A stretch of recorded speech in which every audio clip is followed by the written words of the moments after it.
Ashama kanatti daawwattoota Finfinnee Integrated Broadcasting kun oduu FIBT oduu kan isinitti mummoo Muluu Asaffaatiin. Itoophiyaa fi baankiin addunyaa waliigaltee deeggarsaa fi liqii doolaara miiliyoona 500 fi miiliyoona 12.5 walii mallatteessan. Waliigalticha ministeera maallaqaa obbo Ahmed Shidee fi baankii addunyaatti bakka bu'aan Afrikaa bahaa Osman Dion mallatteessaniiru. Bu'uura waliigaltichaan deeggarsi doolaara miiliyoona 300 fi miiliyoona 12.5 yoo ta'u miiliyoonni 200 ammoo liqiin ta'uu ibsameera. Itoophiyaa fi Jarman dhimmoota hariiroo waloo cimsuu danda'u irratti mari'atan. Mana maree bakka bu'oota ummataatti walitti qabaanii koree dhaabbii hariiroo alaa fi dhimmoota nageenyaa Dr. Nagarii Leencoo jila Itoophiyaatti ambaasaadder Jarman Steven Durfamuu waliin mari'ataniiru. Hariiroo biyyoota lamanii kallattii hundaanuu cimsuudhaa fi tumsan kan hojjetan ta'uu ambaasaadder Steven ibsaniiru. Hariiroo gama siyaasaan jiru caalmaatti cimsuu fi sadarkaa ministeeraatti mariin jiraachuu kan eeran ambaasaadder Steven hariiroo imala badhaadhina Itoophiyaa fi tumsan damee hundaan cimsuu fedhiin jiraachuu himaniiru. Dr. Nagarii Leencoon gama isaaniin Jarman deeggarsa hunda galeessa Itoophiyaaf taasiftuu galateeffachuun biyyoonni lamaan hariiroo hawaasaa dinagdee bara dheeraa qabaachuu isaanii ibsaniiru. Dr. Nagariin Itoophiyaan fedhii bu'uura lammiilee fi sirna dimookiraasii babal'isuu fi yeroo kamiyyuu caalmaatti xiyyeeffannoon hojjechaa jiraachuu himuu isaanii ragaanii mana maree bakka bu'oota ummataarraa argame ni mul'isa. Qormaanni naannoo kutaa 8ffaa bulchiinsa magaalaa Finfinneetti har'a kennamuu eegale. Magaalichatti qormaanni kun sadaasa 24 fi 25 kan kennamu. Barattoonni qormaatichaa sagantaa bayanii manneen barnootaa itti ramadamanitti argamuun fudhachuu eegalaniiru. Buufata qormaataa 156tti barattoonni 73 fi 45 ta'an qormaata kana fudhachuu irratti argamu. Qormaanni naannoo kutaa 8ffaa naannolee biyyattii hafan keessatti ammoo hanga muddee 15tti ni kenname jedhameetu eegama.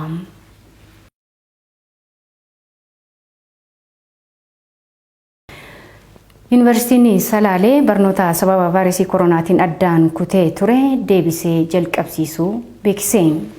Biyyattii keessatti sababa vaayirasii koronaatiin barnoonni guutummaan guutuutti dhaabbachuunsaa ni yaadatama. Barana Yuunivarsiitiin Salaalee kallattii ministeerri saayinsii fi dhaabbilee barnoota olaanoon kaayanii hordofuun barnoota eegaluusaa ibseera. Yeroo ammaa kanas eebbifamtoota bara 2012 simachuun barnoota eegaluusaa Yuunivarsiitii Salaalee irraa odeeffanne. Odeeffannoowwan biyya alaarraa argannetti yeroo ceenu ammoo Somaaliyaan shira xaxuun biyya tasgabbii dhorkite jechuun Keeniyaan himatte. Yeroo Somaaliyaan filannoof qophaa'aa jirtutti wal himannaan kun dhagahamaa jira. Zalaaleen Boruu dabalata isaa qindeesseera. Ministeerri odeeffannoo Somaaliyaa Osman Abukar Dubee yeroo Somaaliyaan filannoof qophooftutti Keeniyaan biyya keenya jeequuf shira xaxaa jirti jechuun himachuu miidiyaan mootummaa Somaaliyaa National TV gabaaseera. Nuti Keeniyaa ni kabanya. Fedhii wal fakkaataa qabnuu fi ollummaa keenya ni kabanya. Gama keenyaan nuti ilaalcha kanaan jiraanna. Ta'us garuu Keeniyaan kanarratti fedhii waan qabdu hin fakkaatu. Abjuu hin taanes dhugoomsuuf barbaaddii jedhan namni kun. Akkasumas mootummaa lafaa fi laggeen Somaalee fudhachuuf karoorfatudha jechuun ibsa miidiyaaleef kennan kan fuula Feesbuukii TV'chaa irratti kallattiin darbaa ture irratti dubbataniiru. Aangaan kun Keeniyaan gidduu galummaa siyaasa gaggeessuuf hoggantoota mormituu Naayiroobii keessaaf haala mijeessitii jechuun himatu. Namooti Naayiroobii keessatti kana dura dhimma filannoo Somaaliyaa bara 2020 fi bara 2021 irratti walgahii gaggeessan keessa ogeessoti siyaasaa bulchiinsa kibba Somaaliyaa Jubaland irraa ta'an ni argamu. Moqaadishoon namoota siyaasa mormituu Keeniyaa kan biyya ollaa keenya keessatti jeequmsa kaasuu barbaadan keessummeessitee hin beektu jedhu. Naayiroobiin garuu buufata bakka haleellaan Somaaliyaa irra ka'u taatetti bakka waliigalteen Somaaliyaa keessatti taasifame itti diigamus taatee jirti. Naayiroobiin bakka wal dhabdee siyaasa bulchiinsa biyya keenyaa jeequuf karoora itti taasifamu taatetti. Kanaafidha nuti mariidhaaf ambaasaadara keenya Naayiroobii irraa akka deebi'uuf kan waamne jechuun ministeerri odeeffannoo ibsaniiru. Dabalataanis Dubeen erga humni ittisa Keeniyaa qaama duula gamtaa Afrikaa Somaaliyaa AMISOM ture. Magaalota naannoo kibba Somaaliyaa keessa ba'ee booda naannicha Alshabaabiin to'atameera jedhan. Erga humnoonni Keeniyaa eenyuun hin beeksisin magaalota kanneen keessa ba'anii booda Alshabaab to'ateera. Rakkoo lammiilee Somaaliyaa naannicha jiraatan irra gaaruu yaada. Kun wanta callisnee bira darbiyuudhaayyuu jechuun jiraattota faadhuun maal isaanirra akka ga'e dhaqaa gaafadhaa jechuun ministeerichi Moqaadishootti gaazexeessotatti himanii.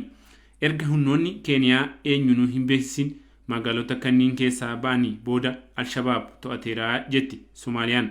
Wixata 30 mootummaan federaalaa Somaalii ambaasaadara isaa Naayiroobii jiru biyyatti deebisuun ambaasaadara Keeniyaa Moqaadishoo jiru ammoo mariif akka biyya gadhiisuuf gaafateera.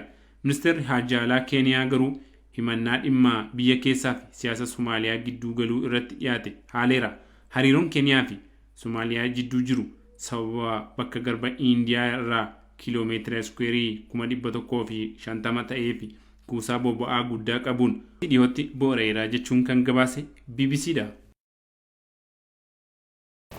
Qonnaan bultoonni Indiyaa kumaan lakkaaman daandii gara magaalaa guddoo biyyattii Deelitti geessu cufuun seera haaraa fedha keenyaan alaa jedhan balaaleffatan. Daani'eel Tasfaayee dabalataa qindeesseera.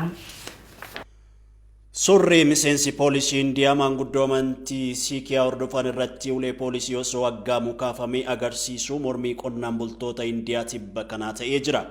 Surri gaazexeessaa suura miidiyaa Press Trust of India kaafame kun miidiyaa hawaasummaa irratti dubbii ijoo ta'ee jira. Dhaabbileen mormituu suura kana qabiinsa mormitoota mootummaa ittiin qeequu fi dhaabni muummee ministeera Narendra Modi jaarsiitti aggaamame kun kan hin rukutamne akka ta'e ibsee balaaleffataniiru. Indiyaatti guyyoota muraasa darban qonnaan bultoonni kumaan lakka'aman daandii gara magaalaa guddoo biyyattii Deelitti geessu cufuun mormii jabaa dhageessisaa ba'an. Qonnaan bultoonni kun seera haaraa fedha keenyaan ala jedhan balaaleffachuuf ba'ani. Mootummaan seerri seektara qonnaa haaromsu kun abbootiin qabeenyaa dhuunfaan hojii qonnaa irratti akka hirmaatan kan ayyamu yoo ta'u qonnaan bultoota hin miidhu jedhee amana. Murtee fi ibsa mootummaa kanaan kan hin gammanne qonnaan bultoonni kumaan lakka'aman mormii isaanii ibsuuf gara magaalaa Deelii yoo yaa'an humni nageenyaa biyyattii ammoo toora galuu fi daangaa hojjechuun daandii itti cufeera. Qonnaan bultoonni kun miillaa fi tiraakteraan magaalattiitti kan yaa'an yoggaa ta'u imala isaanii kana dhaabsisuu fi bittimsuuf qaamoleen nageenyaa biyyattii kumaan lakka'aman hirmaatanii qonnaan bultootaan walitti bu'aniiru. Bakka hedduutti poolisiin gaazii imimmaaneessuu fi bishaan humna guddaa qabuun qonnaan bultoota kana bittimsuuf yaalee jira. Surri maanguddoo kanaas jimaata darbe kaaba lixa magaalaa Deelitti wayita qonnaan bultoonni daangaa akka hin ceene ka'ame diiguun magaalattii seenan kaafame.